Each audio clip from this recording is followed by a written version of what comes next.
Émotion des Varois, mais également de la classe politique. Beaucoup se sont exprimés hier dès l'annonce du décès de Jean-Claude Gaudin. C'est notamment le cas du maire de Saint-Zacharie, Jean-Jacques Coulon, qui salue un homme simple. Hommage aussi de l'ancien maire de Toulon, Hubert Falco. On en parle avec toi, Léa Nicosia. Hubert Falco qui s'est montré très ému sur les réseaux sociaux. Il faut dire qu'ils étaient proches, notamment dans leur aventure politique. Oui, on peut sentir l'émotion au travers des messages qu'il poste via ses réseaux sociaux.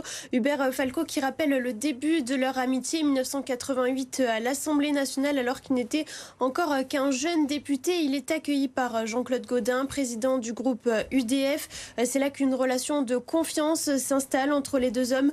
Gaudin lui donne des conseils, puis ils se voient souvent, notamment l'été à Brégançon lorsque Jacques Chirac est président. On le voit sur les photos postées par Hubert Falco, lui qu'il décrit comme un véritable ami. Il confie qu'ils étaient encore au téléphone avant-hier soir, comme c'était le cas tous les dimanches depuis 30 ans. Il confie que Gaudin lui aurait évoqué son état de fatigue et son départ. Eh bien, il a également ému Jean-Pierre Girand, maire de Hyères, qui dit sa chance d'avoir siégé à ses côtés.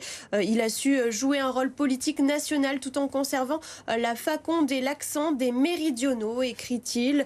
Puis également David Racheline, maire de Fréjus, qui souligne lui son engagement et son héritage qui resteront longtemps gravés dans le cœur des Marseillais et des Provençaux.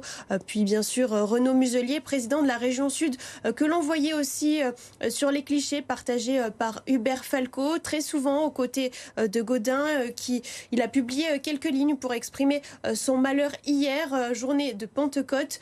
Je reconnais bien là sa complicité avec le Seigneur, lui qui était si chrétien, de partir un jour si saint, si sacré. J'ai passé ma vie politique à ses côtés, rappelle-t-il. L'histoire rappellera à quel point c'était un grand homme politique français comme il n'en existe plus. Renaud Muselier qui a aussi annoncé hier son souhait de renommer un lycée au nom de Jean-Claude Gaudin.